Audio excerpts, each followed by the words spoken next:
Hello and welcome back, everybody.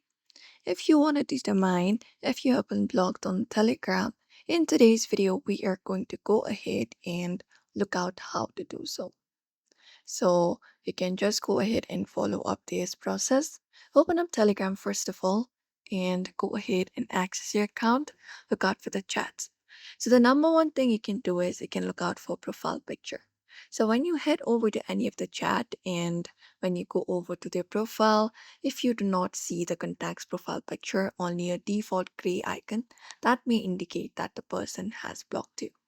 Apart from that, if their status is also last seen a long time ago, in the top in this section right here, if you see their status and there, if you find the option called last seen a long time ago, that may be also a sign that the person has blocked you. It may be a sign that the status might have changed from active status to blocked.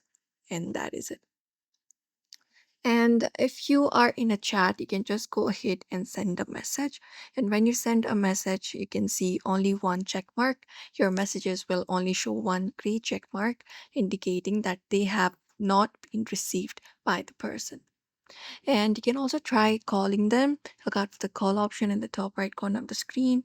And if you're unable to make calls, voice or video calls will either fail immediately or not complete at all. And that is also a sign that they have blocked you.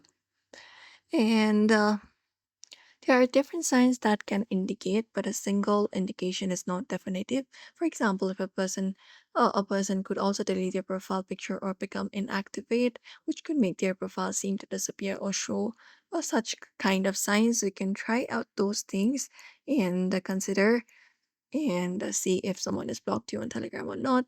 So that's it for today's video. Don't forget to give this video a like and also subscribe for more tips and then tutorials.